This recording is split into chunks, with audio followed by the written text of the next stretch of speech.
ഇതെന്താ 3 മണി വാതക്കണേ?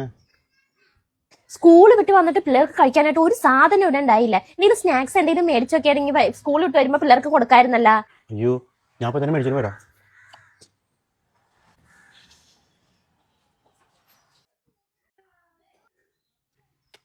ഇതൊക്കെ ഞാൻ പറഞ്ഞിട്ടാണ് വാങ്ങിച്ചോണ്ട് വരാൻ. പിള്ളേർ സ്കൂൾ വിട്ട് വരുമ്പോ എന്തെങ്കിലും കഴിക്കാൻ വേണോന്ന് അറിഞ്ഞൂടെ? ഇത് കണ്ടറിഞ്ഞ് ചെയ്തൂടെ? എടി ഞാൻ മറന്നു പോയിട്ടല്ലേ, നീ തൽക്കാലം കൊടുക്കും പിള്ളേർക്ക്.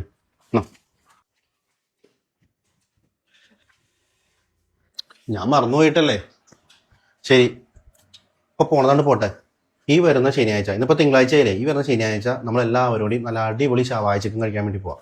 ഓക്കെ? വാപ്പി ശനിയാഴ്ച ഓക്കെയല്ലേ? ആ ശനിയാഴ്ചത്തെ കേസ് മറക്കണ്ടേട്ടാ.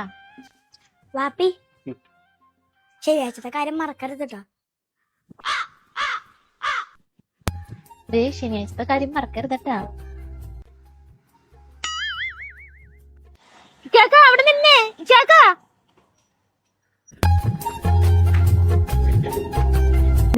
ശനിയാഴ്ച പോണ ദിവസം മറക്കരുതട്ടാ. വാപ്പി ശനിയാഴ്ചത്തെ കാര്യം മറക്കരുത് കേട്ടോ. ഏട്ടായി കോഫി. ഇന്നത്തെ കേസ് മറക്കരുതട്ടാ. എന്നിട്ട് നമ്മള് കടയിൽ പോകുമ്പോഴേ ഫുൾ ഷവായാണ് വാങ്ങണേ. 2 പീസ് എനിക്ക്, 2 പീസ് മമ്മൂന്, 1 പീസ് വാപ്പിക്ക്, 1.5 പീസ് മമ്മതിന്. എന്താ എനിക്ക് 1.5? ഒരെണ്ണം തിന്നുമ്പോ തന്നെ നിന്റെ വയററിയും. ആ 1/2 പീസ് എനിക്കല്ലോ മീ. 1/2 പീസ് നമുക്ക് 50-50 എടുക്കാം. അപ്പൊ എത്രയും പെട്ടെന്ന് വാപ്പി ഇങ്ങോട്ട് വന്നാൽ മതിയായിരുന്നു. ഷവായ കഴിക്കാൻ പോയായിരുന്നു. അതെ, വാപ്പി വീഡിയോ കോൾ വിളിക്കണ്ടല്ലോ. റെഡിയായോന്ന് അറിയാനായിരിക്കുള്ളൂ. എടി ഞാൻ വരണേട്ടാ, ഇന്ന് എന്റെ പണി തീരൂല.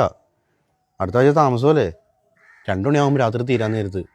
നീ അവന്മാർക്ക് ചോറും കൊടുത്തേ കിടന്നുറങ്ങിക്കോ. ഞാൻ വരാൻ നേരത്ത് വിളിക്കാം കേട്ടാ. ഞാനിവിടെ കൂട്ടാത്തിനൊന്നും വെച്ചിട്ടില്ല. അതാ തേങ്ങ ഉണ്ടെങ്കിൽ വല്ല ചമ്മന്തി അരച്ചു കൊടുക്ക്. എന്നാ ശരിയാന്നാ, രാത്രി ഞാൻ വിളിക്കാം.